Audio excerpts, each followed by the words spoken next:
The secret Sinatra told his daughter before a show, "Don't ever forget this." The dressing room at Caesar's Palace smelled like Old Spice, cigarette smoke, and the particular brand of nervous energy that always preceded a Frank Sinatra performance.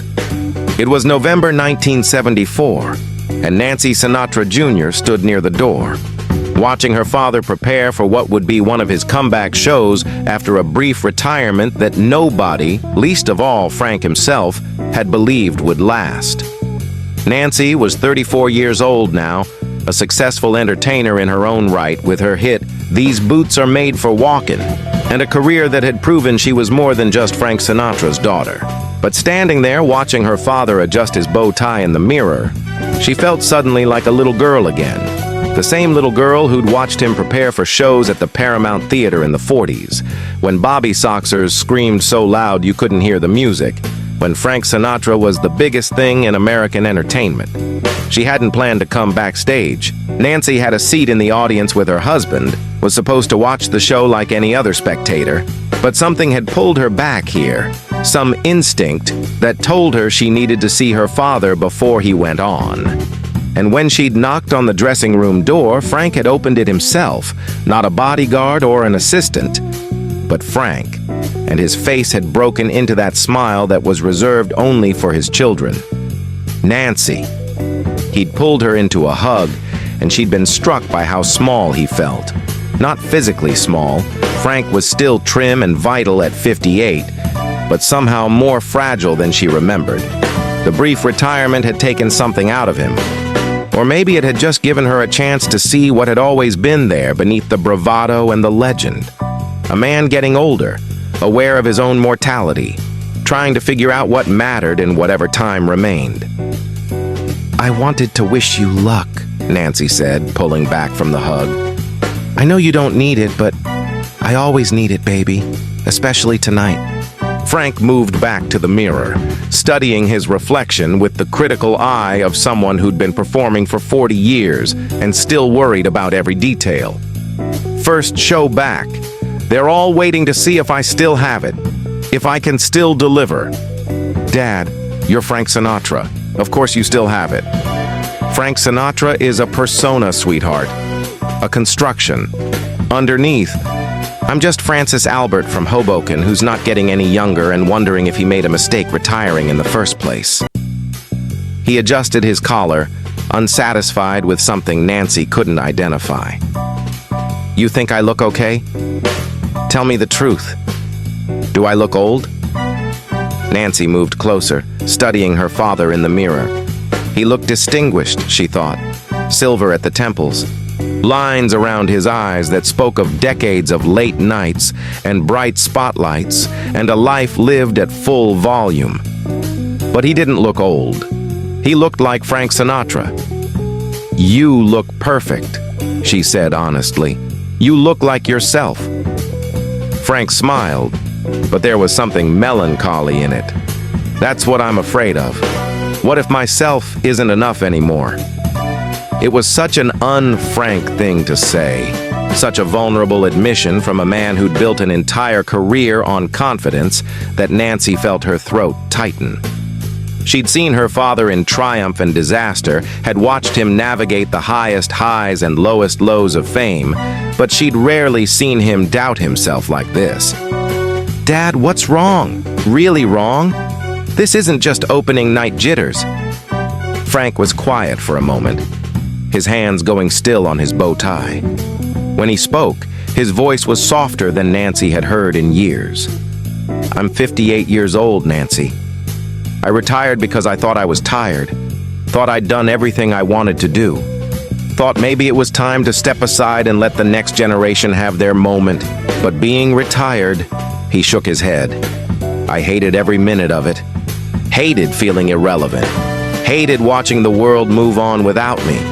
So here I am, trying to come back, and I'm terrified that nobody cares anymore, that I waited too long, that I'm just a nostalgia act now, a reminder of a bygone era."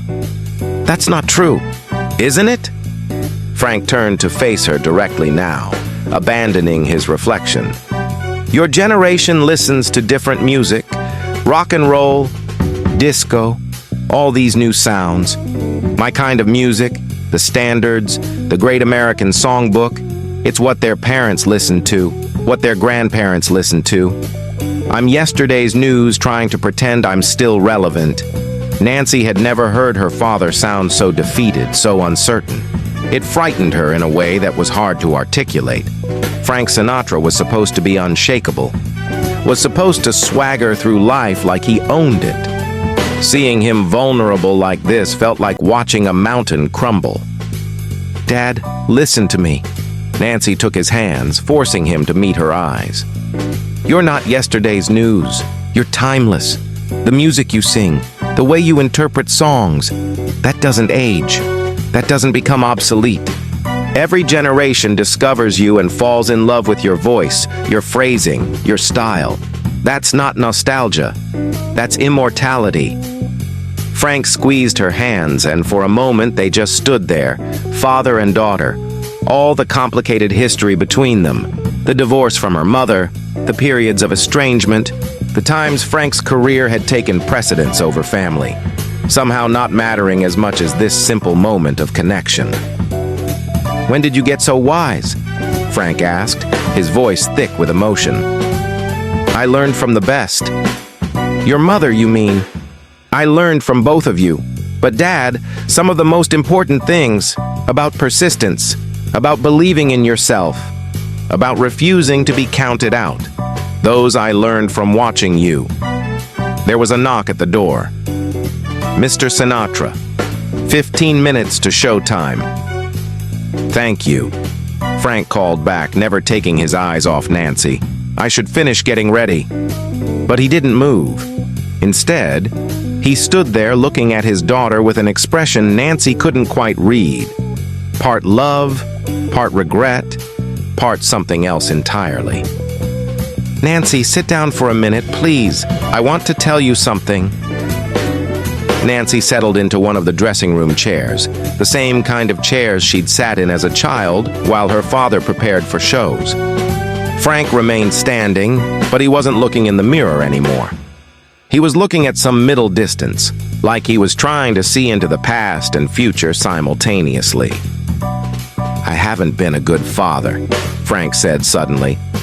"Don't argue with me, baby. Let me say this. I know I wasn't there enough when you were growing up.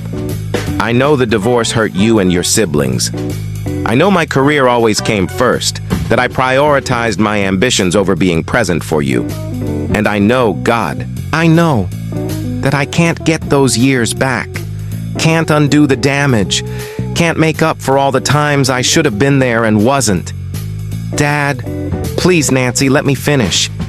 Frank took a breath, collecting himself. "I'm about to walk out on that stage and try to prove I still matter.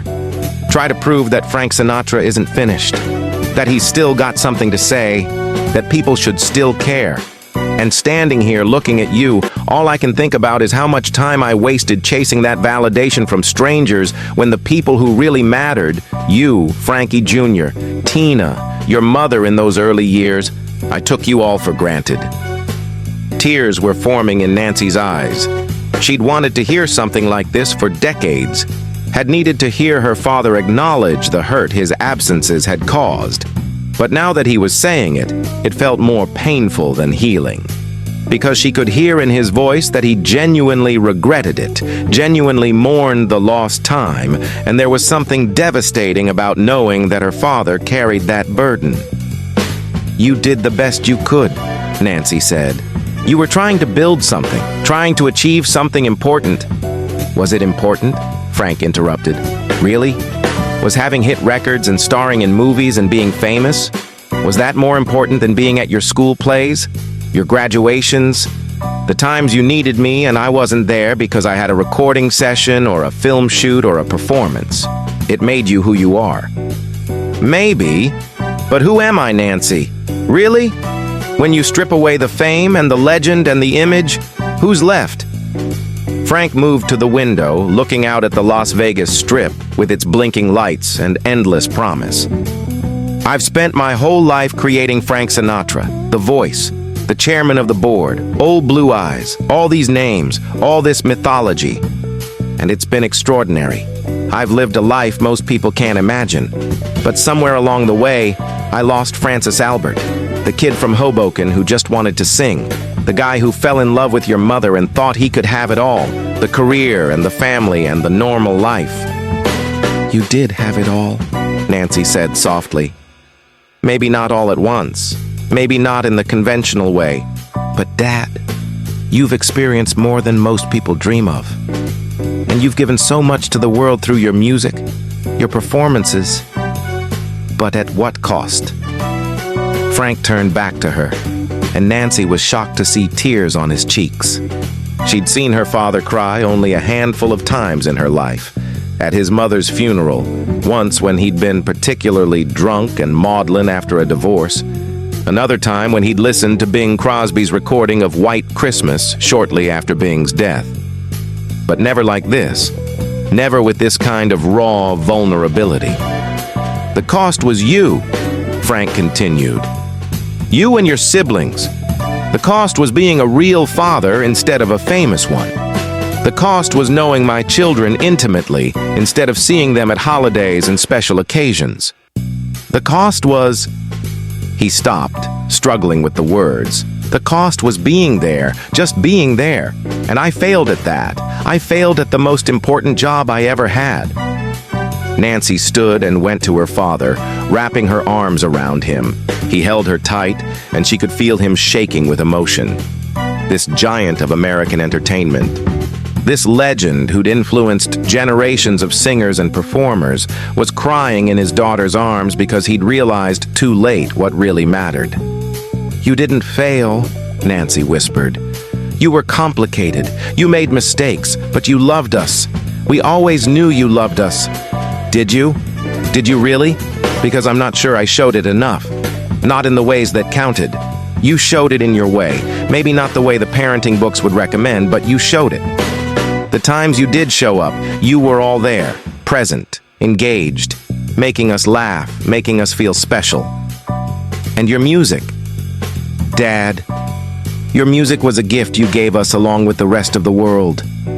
Hearing you sing, understanding that you were doing something important, something that touched people's lives, that made us proud, made us understand that you weren't just absent, you were doing something meaningful. Frank pulled back slightly, looking at Nancy's face like he was trying to memorize it. When did you become so forgiving? I'm your daughter, forgiveness is genetic. Despite his tears, Frank laughed. I don't know about that. I've held grudges that would make the Corleones look like amateurs. Well, maybe I got that from Mom's side then. They stood there together for a moment, and then Frank seemed to make some kind of decision. He gestured to the chairs. Sit back down, baby. There's something I need to tell you. Something I've never told anyone. Something I want you to understand before I go out there and try to be Frank Sinatra again. Nancy sat, her heart beating faster. There was something in her father's voice, something serious and final that scared her a little. Frank settled into the chair beside her, leaning forward with his elbows on his knees, his hands clasped together. For a long moment, he just sat there, gathering his thoughts, and Nancy waited with the patience of someone who'd learned that you couldn't rush Frank Sinatra when he was trying to say something important. Finally, Frank spoke. Do you know why I really retired? You said you were tired, that you'd done everything you wanted to do. That's what I told the press. That's what I told everyone. Frank looked at his daughter. The truth is, I retired because I was scared. Scared of what? Of becoming irrelevant, of watching my voice deteriorate, of doing one show too many and having people remember me as a has-been instead of at my peak. Frank's voice was quiet, almost ashamed. I retired because I thought it was better to quit while I was ahead rather than have the world watch me decline.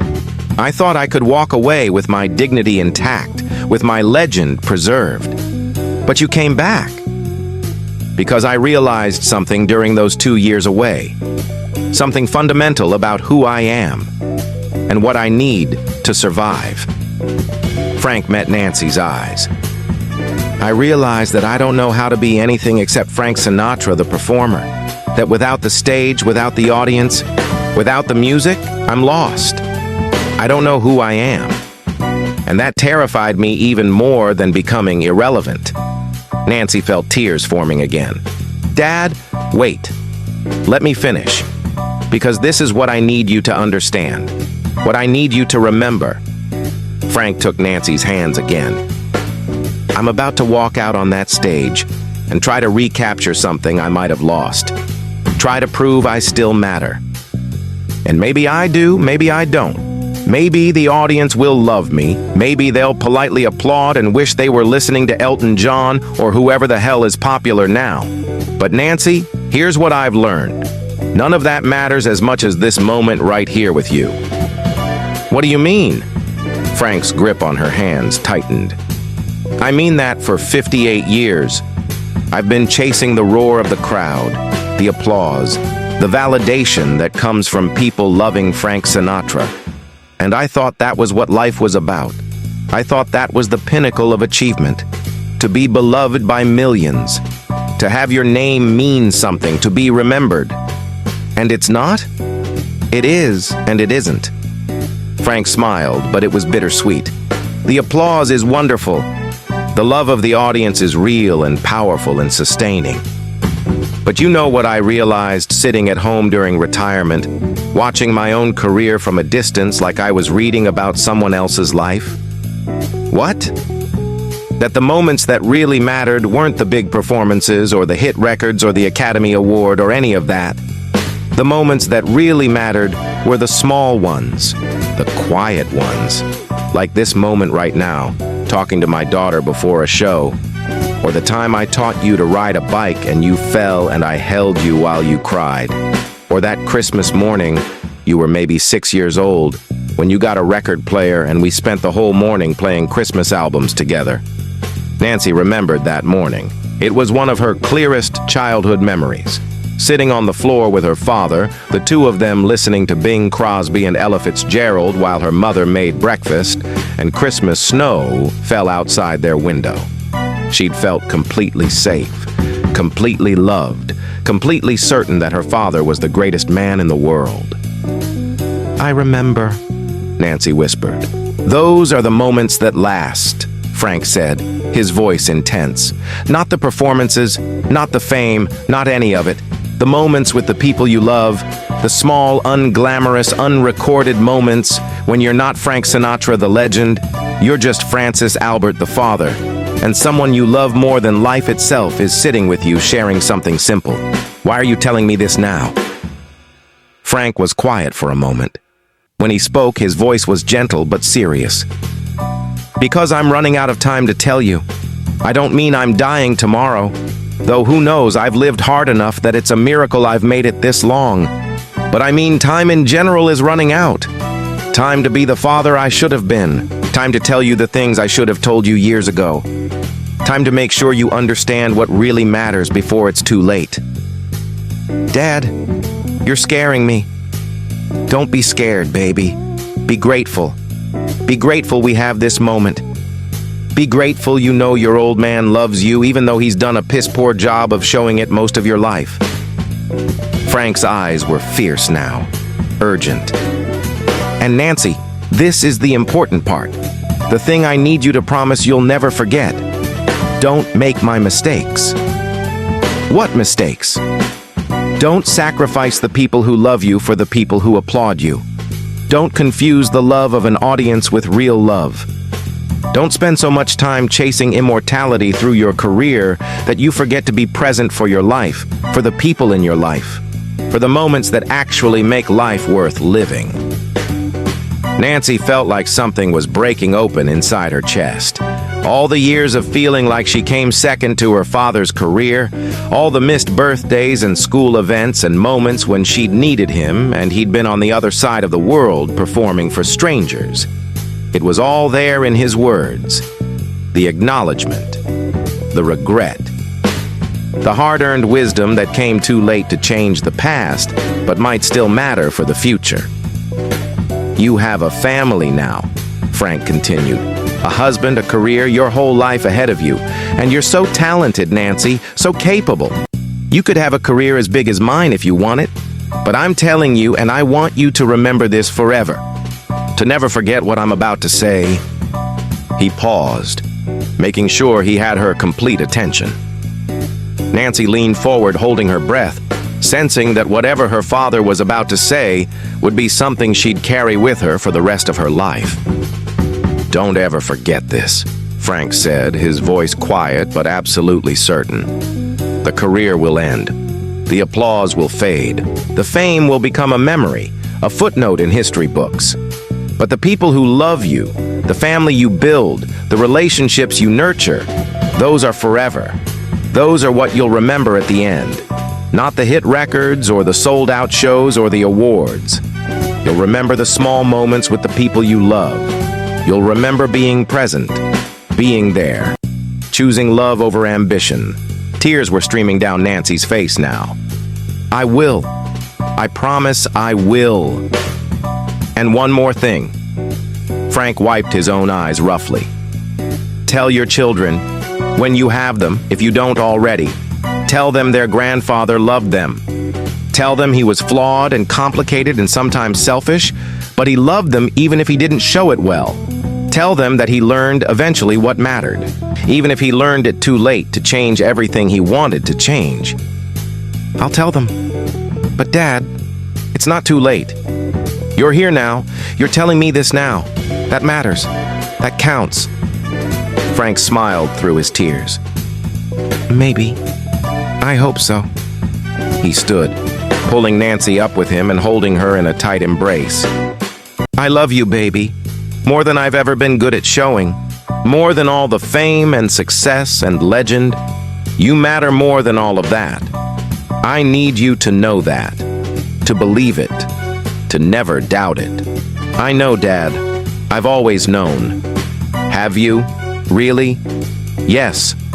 And as she said it, Nancy realized it was true.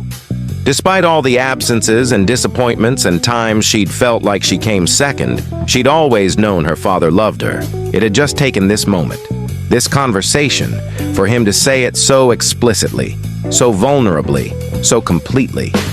There was another knock at the door. "Mr. Sinatra, 5 minutes?" Frank pulled back from the hug, wiping his eyes and straightening his tuxedo. In seconds, she could see him transforming, the vulnerability receding, the performance armor sliding into place. By the time he turned to the mirror for one final check, he looked like Frank Sinatra again. Confident, controlled, ready to command a stage and an audience. But Nancy had seen beneath that armor, had been given a gift that most people never received. The real Frank Sinatra, Francis Albert from Hoboken, a father who'd made mistakes but who loved his daughter and wanted her to learn from his errors. "How do I look?" Frank asked, back in performance mode. "Like a legend," Nancy said. "Good enough." He moved toward the door, then stopped and turned back. "Nancy?" "Yes, Dad?" "Thank you for coming backstage. Thank you for giving me the chance to say all that. I've been carrying it around for years, needing to tell you. And I kept chickening out. But tonight it felt like if I didn't say it now, I might never say it. I'm glad you did." "Me too." Frank opened the door, ready to walk down the hallway to the stage. "You watching from the audience?" "Front row center." "Good, because I'm singing this show for you, for my daughter, for the most important person in my life, even if I've been too stupid to show it properly." And then he was gone, walking down the corridor with that famous Sinatra swagger, ready to prove to the world that he was still relevant, still vital, still the chairman of the board. Nancy followed more slowly, making her way back to her seat in the audience. As she walked, she replayed her father's words in her mind. "Don't ever forget this. The career will end. The applause will fade. But the people who love you, those are forever." It was, she realized, the most important lesson Frank Sinatra would ever teach her. Not through his music or his success or his legend, but through his vulnerability, his regrets, his hard-earned understanding of what actually mattered. Nancy took her seat just as the lights dimmed and the orchestra began the overture. The audience was packed, thrumming with anticipation. Everyone wanted to see if Frank still had it, if the brief retirement had diminished him, or if he'd come back as strong as ever. The announcer's voice boomed through the speakers. "Ladies and gentlemen, Caesar's Palace is proud to present, making his triumphant return to the stage, Mr. Frank Sinatra." The crowd erupted. Frank walked onto the stage to a standing ovation that lasted nearly 3 minutes. He stood in the spotlight, taking it in, acknowledging the love with small waves and nods. And Nancy, watching from the front row, saw something in her father's face that she'd never quite seen before: genuine humility. Gratitude mixed with awareness that this might not last forever, that these moments were precious because they were finite. Frank began his set with "I've Got You Under My Skin." And from the first note, it was clear that retirement hadn't diminished him. If anything, the time away had given him a new depth, a new emotional resonance. He wasn't just performing the songs, he was inhabiting them, finding new meanings in lyrics he'd sung 1,000 times before. But what struck Nancy most was that periodically throughout the show, Frank would look directly at her. Not for long, just a glance, a quick connection, but enough to let her know that what he'd said backstage was true. He was singing this show for her. During My Way, Frank's signature song about living life on his own terms, Nancy saw her father's eyes glisten with tears. The audience probably thought it was just emotional performance, but Nancy knew better. Frank was singing those words. Regrets, I've had a few, but then again, too few to mention. And thinking about all the regrets he'd just confessed to her, all the moments he'd missed, all the choices he'd made in favor of career over family. But he was also singing, I did it my way. And that was true too. Frank Sinatra had lived an extraordinary life, had created art that would outlast him by generations, had achieved things most people couldn't imagine. The tragedy wasn't that he'd pursued those achievements. It was that he'd learned too late the cost of that pursuit, had figured out only in his late 50s what should have been obvious all along.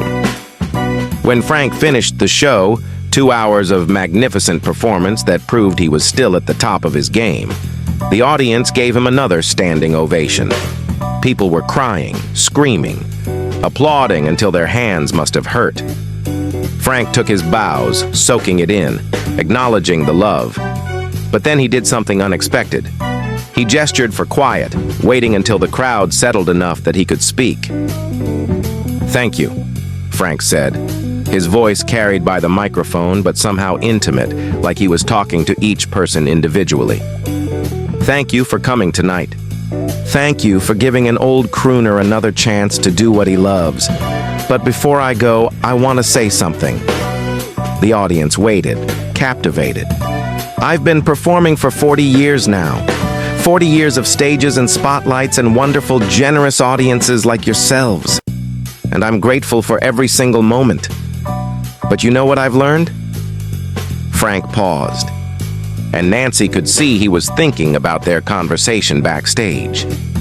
The applause is wonderful, but it's not everything.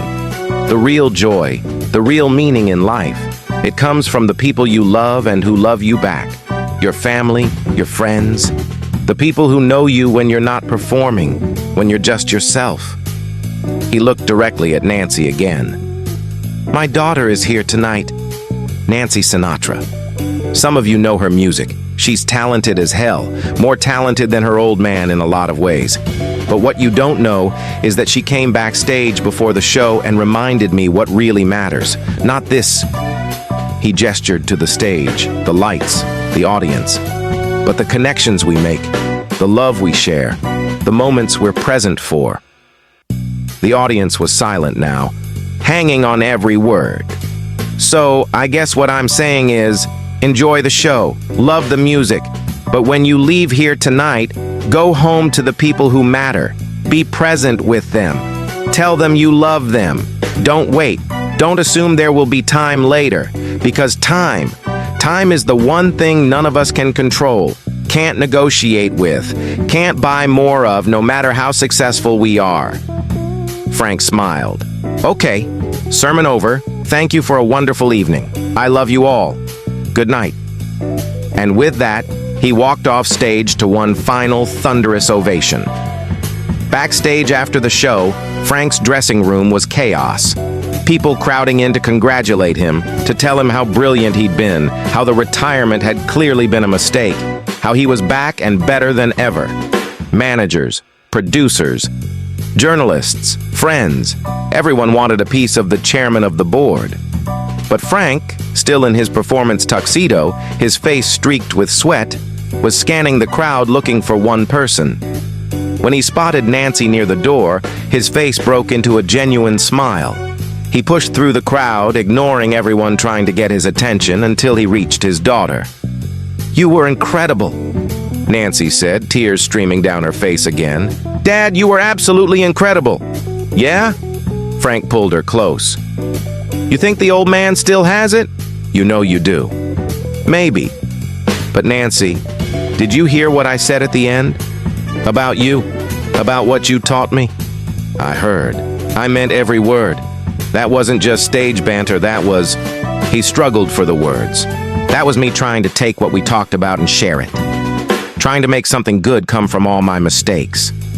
If even one person in that audience goes home and spends better time with their family because of what I said, because of what you helped me understand, then that's worth more than any performance." Nancy hugged her father tightly. "I'll never forget what you told me. Never. I promise." "Good. Hold on to it, baby. Hold on to it when I'm gone and you're trying to remember what your old man stood for. Remember that at the end, after all the performing and the fame and the legend, I figured out what really mattered, even if I figured it out too late to change everything I wanted to change." "It's not too late, Dad. You're here now. We're here now." "You're right. We are." Frank pulled back, looking at his daughter's face like he was trying to memorize it. "I love you, Nancy. More than you'll ever know." "I love you too, Dad." They stood there together in the chaos of the dressing room, father and daughter, the noise and celebration swirling around them but not touching them. They were in their own moment, their own bubble of connection and understanding. Frank Sinatra lived another 24 years after that night, performing until his voice finally gave out in the early 90s. He had more comebacks, more triumphs, more legendary shows. He married again, had more complications and controversies, lived the rest of his life with the same intensity he'd brought to everything. But Nancy never forgot what her father told her that night in the dressing room at Caesar's palace. Those words, "Don't ever forget this. The career will end, the applause will fade. But the people who love you, those are forever," became a guiding principle in her life. She prioritized her family in ways her father hadn't been able to. She stayed close to her children, was present for their important moments, created a life that balanced professional achievement with personal connection. And when people asked her about her father, about what it was like being Frank Sinatra's daughter, she would sometimes share the story of that night. "He taught me the most important lesson of my life," Nancy would say. "Not through his success or his fame, but through his vulnerability. He taught me that at the end of the day, the applause doesn't matter as much as love. The legend doesn't matter as much as being present. The achievement doesn't matter as much as connection." When Frank died in 1998, Nancy was at his bedside along with her siblings, and as she held her father's hand in his final moments, she whispered to him, "I remember, Dad. I never forgot. I never will." She liked to think he heard her, liked to think that in his final moments, Frank Sinatra, legend, icon, the chairman of the board, remembered that conversation in the dressing room too. Remembered telling his daughter what really mattered. Remembered the moment when he'd stripped away the performance and been just Francis Albert from Hoboken, a father trying to share hard-earned wisdom with his child. The secret Frank Sinatra told his daughter before a show wasn't really a secret at all. It was a truth that most people learn too late, if they learn it at all. That the love of an audience, however thrilling, can never replace the love of family. That fame and achievement, however impressive, are poor substitutes for being present with the people who know you without the performance. Frank had learned it late, had spent decades chasing the wrong things before understanding what actually mattered. But he'd learned it, and he'd passed that wisdom to his daughter, ensured that she wouldn't make the same mistakes, that she'd understand earlier than he had what life was really about. That was his final gift to her. Not the music or the legend or the famous name, but the wisdom to know what mattered, the understanding that came from his mistakes, the hard-earned truth that at the end of life you don't remember the applause. You remember the love. You remember being there. You remember the small, quiet moments with the people who knew you as more than a legend, who loved you as more than an icon, who saw you as just yourself.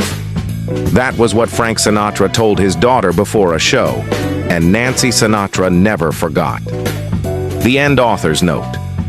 This story is a work of fiction inspired by the real relationship between Frank Sinatra and his daughter, Nancy Sinatra Jr. While the specific conversation described here is fictionalized, it draws on documented aspects of their relationship. Frank's complicated relationship with fatherhood, his genuine love for his children despite his frequent absences, and his later life reflections on what mattered most. Nancy Sinatra has spoken publicly over the years about her father with a mixture of love, understanding, and clear-eyed acknowledgement of his flaws. Frank's struggles with balancing career and family, his periods of retirement and comeback, and his ultimate legacy as both an extraordinary performer and a complicated father are all well documented. This story is told with deep respect for both Frank and Nancy Sinatra, and for the complex but genuine love between a father and daughter navigating the unique challenges of life in the spotlight.